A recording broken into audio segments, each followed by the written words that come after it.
Five Nights at Freddy's ha estado con nosotros ya estos largos 9 años, y realmente es sorprendente ver cómo hemos pasado de un juego muy independiente hecho por una sola persona, pero que aún así se notaba todo el amor y empeño puesto en este, a un juego hecho por una empresa independiente, y que aún se le nota el cariño puestos en estos. Pero, ¿Five Nights at Freddy's sigue teniendo la misma esencia? ¿FNAF sigue teniendo el buen camino que nos hizo enamorarnos de esta saga desde sus inicios? Eso lo responderemos en este video.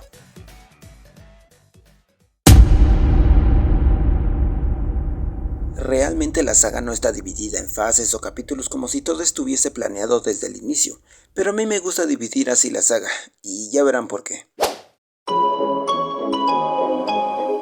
La primera fase solo consta de los primeros 4 juegos, el primero tardándose todo un año en terminar en programarlo, siendo para Scott la última oportunidad que él quería darse para probar el éxito en el desarrollo de videojuegos, luego de una carrera que tristemente no había tenido éxito. Pero la suerte estuvo de su lado para que este primer juego fuese todo un éxito, siendo que aún con las simples mecánicas de cerrar las puertas cuando los animatrónicos se acerquen y cuidar la batería, logró de alguna manera innovar en sus tiempos de terror, siendo que ya no podríamos huir del peligro como en otros juegos, solo podríamos quedarnos en un solo lugar y defendernos con lo que tuviésemos. El misterio de la historia detrás de este juego, mencionándonos la mordida del 87, niños desaparecidos y la misteriosa muerte del hombre del teléfono, todos estos misterios que habían realmente, y como he dicho en videos anteriores, lo que hizo que FNAF creciera desde un inicio fue su historia y sus misterios. Demasiado misteriosa, y considerando que en esa época no contábamos con ningún otro medio para saber más de la historia, hizo que esperásemos con mucha más impaciencia una secuela de este. Los personajes es otra cosa que vamos a hablar, ya que, a pesar de tener diseños que aún podrían ser amigables para los niños, también podrían ser terroríficos, y con estos ángulos de cámara que habían, hacían del juego mucho más tenso, ya que sí, aunque el juego diga que es de terror, todos sabemos que como tal no da miedo. Pero eso no es malo, de hecho la atención es bastante buena para el juego y hace que quieras pasarte todas las noches, incluida la noche personalizada. Es un muy buen juego para empezar toda la franquicia, una grata presentación para una gran franquicia y mi juego favorito de la saga.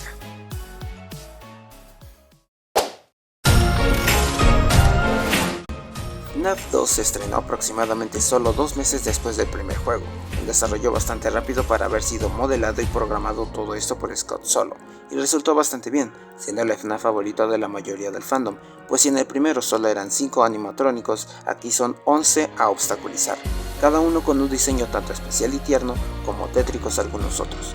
La dificultad aumentaba, pues no hay puertas, con lo único que puedes defenderte es con una linterna, una máscara y las cámaras. Este aumento de dificultad hacía que algunas veces cuando perdiese se sintiese más como mala suerte que como una falla del jugador, cosa que sí, muchas veces se siente así, pero de todas formas su jugabilidad llega a ser adictiva. Si bien no es mi favorito, puedo entender perfectamente por qué es el favorito de muchos, y con este vendrían nuevas pistas de la historia, nuevos misterios y una imagen del culpable de la desaparición de los niños.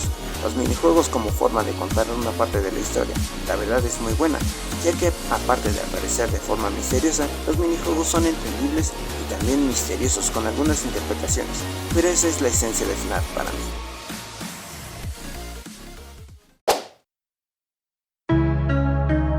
Aquí hubo un pequeño tropiezo en la franquicia, pues aparte de reciclar varios modelos, la jugabilidad se vuelve más aburrida o monótona, solo reparando los errores del sistema, errores que si no reparamos no podremos defendernos de Springtrap y puede ser casi un game over instantáneo, y con los Phantom molestándonos a cada rato se vuelve un gameplay aburrido. Sin embargo, veamos las cosas buenas de este, como el modelo de Springtrap, que podría decir que es uno de los mejores, siendo el cadáver del asesino de los niños metido dentro de un traje, sufriendo muy posiblemente con cada movimiento que hace. Y como Scott dijo, su idea era hacer un enfrentamiento del guardia contra el asesino, pero está ejecutado de una muy mala manera. Creo que la intención se llega a notar, los minijuegos y las formas en sacar ambos finales es simplemente hermoso, pues aparte de ponernos en la forma más detectivesca posible, en sacar todos los easter eggs del juego, este está perfectamente podría haber sido también un final para la saga, ya que como he dicho en anteriores videos, Five Nights at Freddy's 3 es un muy mal juego, pero un muy buen FNAF.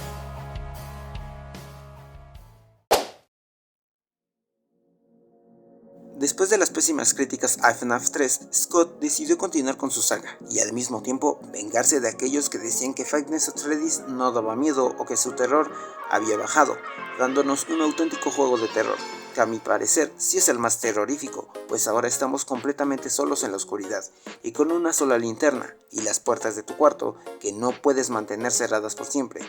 Tienes que estar ahí bloqueándolas, pero no te olvides de tu cama que estará atrás de ti y tu armario, todo atormentado por tus peores pesadillas de estos animatrónicos.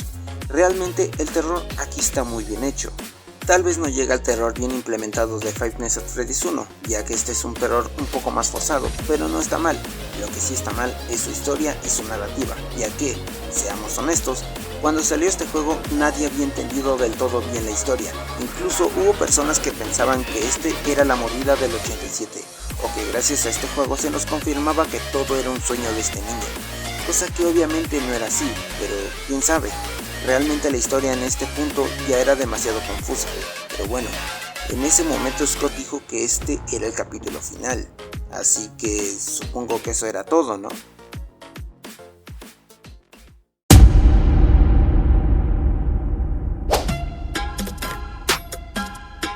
Ok, sé que me estoy saltando a FNAF Worlds, pero ya le haré un video aparte algún día. Solo les diré que este juego era muy esperado, pues después de FNAF 4 y el desastre que fue el estreno de FNAF Worlds, muchos creían que simplemente la saga de FNAF había muerto. Yo por suerte seguía en el fandom en ese entonces, así que puedo decir que fue una grata sorpresa ver su tráiler y ver el enfoque que tenía este FNAF, pues parecía uno muy futurista, aunque realmente no era así, pero ustedes entienden. Las teorías en ese entonces estaban muy locas, más piezas de la historia salieron y aunque de alguna manera muchos de nosotros sabíamos que este juego realmente era un parche a la historia de Five Nights at Freddy's 4, este funciona de esa manera, pero diré que este FNAF está bien. No llega a ser el mejor, pero está bien, fuera de todos los diálogos que tiene. La jugabilidad está bien y genuinamente me entretuve, pero desde aquí ya empezabas a notar un cambio en la saga. Esto ya no era simplemente la historia de fantasmas de niños y un asesino con una pizzería maldita, sino que esto ya era una historia con toda una ciencia ficción dentro de ella, e incluso en este juego se notaba la inclusión de nombres que realmente en ninguno de los juegos anteriores habíamos escuchado. Pero, ¿esto por qué comenzó a pasar?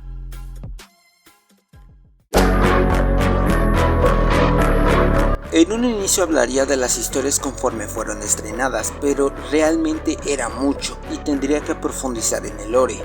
Y aún no lo quiero hacer, pero solo diré que estas novelas empezaron a estrenar después de FNAF 4 hasta el estreno de la Ultimate Custom Night. La trilogía nos presentaba una historia en una línea temporal a la de los juegos, compartiendo algunos elementos, cosa que puede ser bueno, pero al mismo tiempo no lo es, pues la historia de los juegos se empezó a complicar un poco más. Pero al mismo tiempo nos daba respuestas a dudas que posiblemente los juegos no pudiesen respondernos por sí solos. Si bien en el pasado he dicho que si los juegos no pueden contar su historia por sí solo y hay algo mal, al mismo tiempo no había mucho problema en este entonces, pues la mayoría de elementos presentados también habían sido vistos en el juego.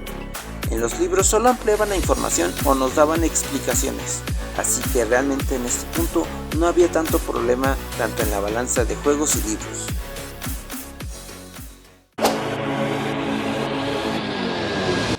Muchos lo consideran el inicio de la infantilización de la saga, y realmente yo no lo siento del todo así. Este juego parece que simplemente quería terminar la historia presentada desde el primer juego, como Scott dijo, un juego para los fans, y supongo que el añadido de los minijuegos son para aquellos que disfrutaron de FNAF World, y también porque Scott realmente le gustan este tipo de juegos. Aparte que estos minijuegos no todo el tiempo eran solo diversión y risas, pues varios de ellos nos mostraban una parte de lore. Esos detalles y este increíble final valían totalmente la pena. El gameplay de las noches realmente no es uno que me guste del todo, pero puedo disfrutarlo y sentir la tensión en estas. El juego pudo haber mejorado en muchos aspectos, pero creo que en lo necesario funciona realmente bien.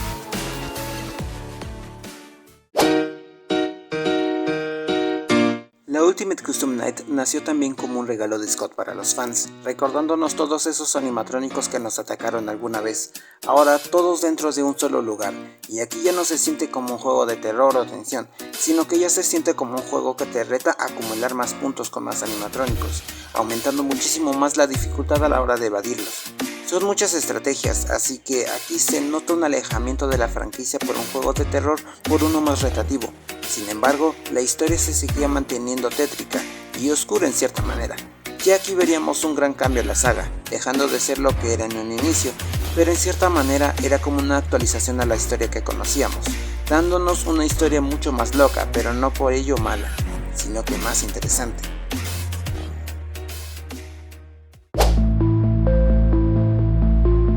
Los Fazbear Fright son otra saga de libros, contándonos pequeñas historias, siendo que algunas son canon dentro de la línea temporal de los juegos y otras historias no, simplemente tendrían pequeñas conexiones de elementos o esas cosas.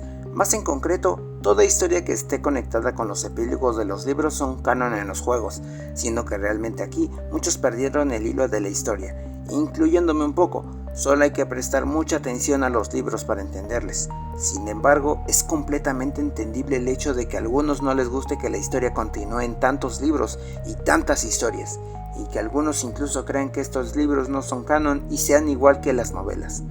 Esto fue en parte la salvación de FNAF, pero también su propia tumba, pues con el éxito de que varios misterios de la historia original fueran al fin resueltos con estos, también resultó perjudicial para el futuro de los juegos de la franquicia.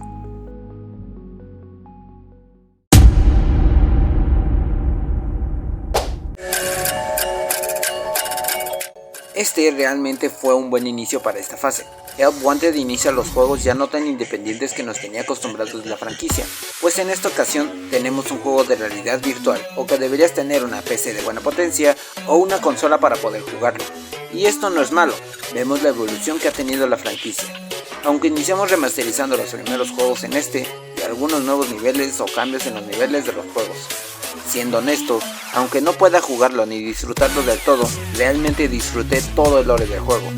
Y lo poco que pude jugarlo, realmente adoré cada segundo, y que hayan podido continuar con la historia de los juegos en este. Aunque las teorías de esta realmente nos decían unas cosas que del lore oficial casi no tenían nada que ver. Aunque esto realmente no tenía la culpa a los fans, sino la misma franquicia, pues ahora todos lo están haciendo una historia muy conectada, algunos puntos de la historia siendo respondidos en otro juego o en otro medio. Ya hablaremos de esto, pero mientras, en este juego no era un problema esto, así que mientras empezamos bien con el terror y la historia.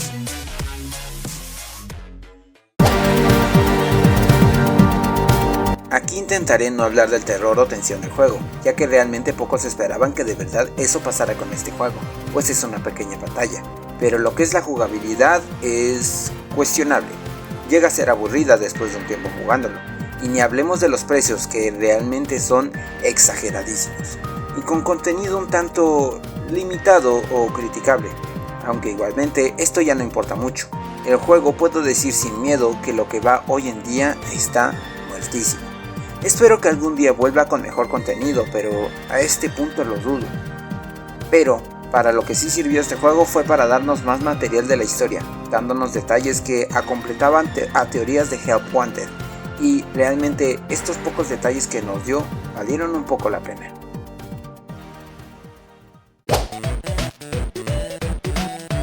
Este juego sin duda fue el más ambicioso de todos, centrándonos en un centro comercial lleno de secretos, con animatrónicos nuevos y tecnología súper avanzada, siendo que los animatrónicos ya no nos atacan por más en pena dentro de estos. Esta vez es por su inteligencia artificial, siendo uno de los cambios más grandes en esta franquicia. Se nota mucho que en este juego se enfocó mucho más en la aventura que en el terror, o siquiera en la tensión.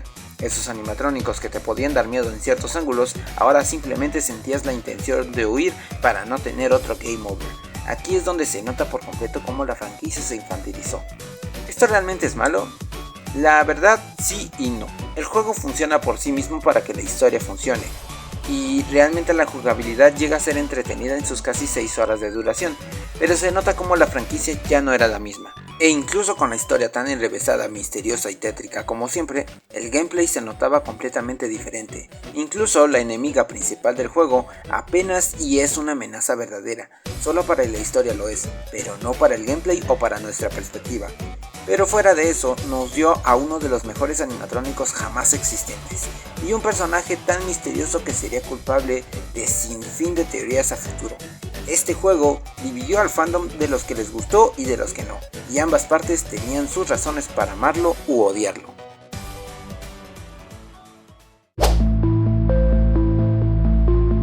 Esta es otra saga de libros al estilo de los Faster Frights, solo que estos tienen una conexión mucho más directa con Security Breach y Ruin, pues absolutamente todas las historias de estos son canon dentro de los juegos, más en específico un poco antes de Security Breach. Esto, si bien es bueno, al mismo tiempo no lo fue a mi perspectiva, pues para entender la historia de Security Breach, de a fuerzas tenías que haberte leído al menos alguna de las historias de estos, si no, jamás sabrías quién es el Mimic o que Gregory era malvado. Pero fuera de estos, todos los libros tienen su parte buena, y es que son completamente tétricos. Todas las historias de los libros hasta ahora han sabido mantener esa historia tétrica y terrorífica, cosa que realmente me alegra, pues creo que los libros son una oportunidad perfecta de mostrarnos las cosas que no podemos en los juegos, y si bien no mostrarlo, tal vez imaginarlo con las descripciones, que créanme, a veces son muy descriptivos.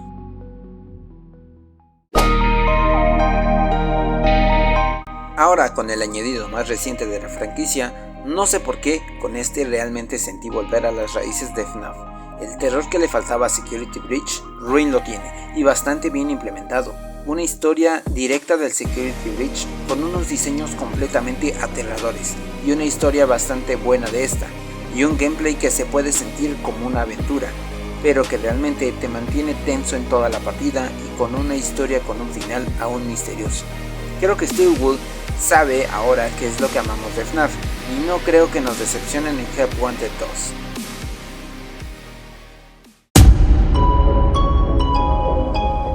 En este punto podría decir que no ha empeorado, definitivamente no lo ha hecho, pero no ha mejorado en muchos aspectos. Mejoró en el gameplay y los gráficos definitivamente. Los libros y sus historias ha sido algo que ha ido mejorando con el tiempo. Lo que ha empeorado puede ser la manera en cómo la franquicia cuenta su historia y su dependencia total de los libros. Como ven, la saga aún tiene sus cosas buenas y sus cosas malas, como toda franquicia, y aún así es disfrutable. Si bien la franquicia no es lo mismo que en sus inicios, tampoco es tan diferente, y hay cambios que, como todo, no todos estaremos de acuerdo con estos cambios, y algunos como yo seguirán esta saga que ha ido evolucionando para mí de una muy buena y natural forma. Realmente en este punto es difícil saber si la saga continuará este camino de Ruin. Realmente espero que sí. La película, si bien es algo aparte, yo creo que retomará ese camino del primer juego, o al menos de la primera fase de los juegos, siendo una con no tanta ciencia ficción y una más con tensión o terror natural. Y Help Wanted 2 muy seguramente será una muy buena entrega, habiendo visto ya el Help Wanted original. Y bueno chicos, este ha sido el video del día de hoy, espero que les haya encantado. Por favor suscríbanse y denle like. Perdonen la tardanza en subir este video, digamos que me sé la de chambear. Toca la campanita para recibir las notificaciones de cuando suba video, y a las personas que comenten las saludaré en el próximo video. Ahora sí, nos vemos, hasta la próxima.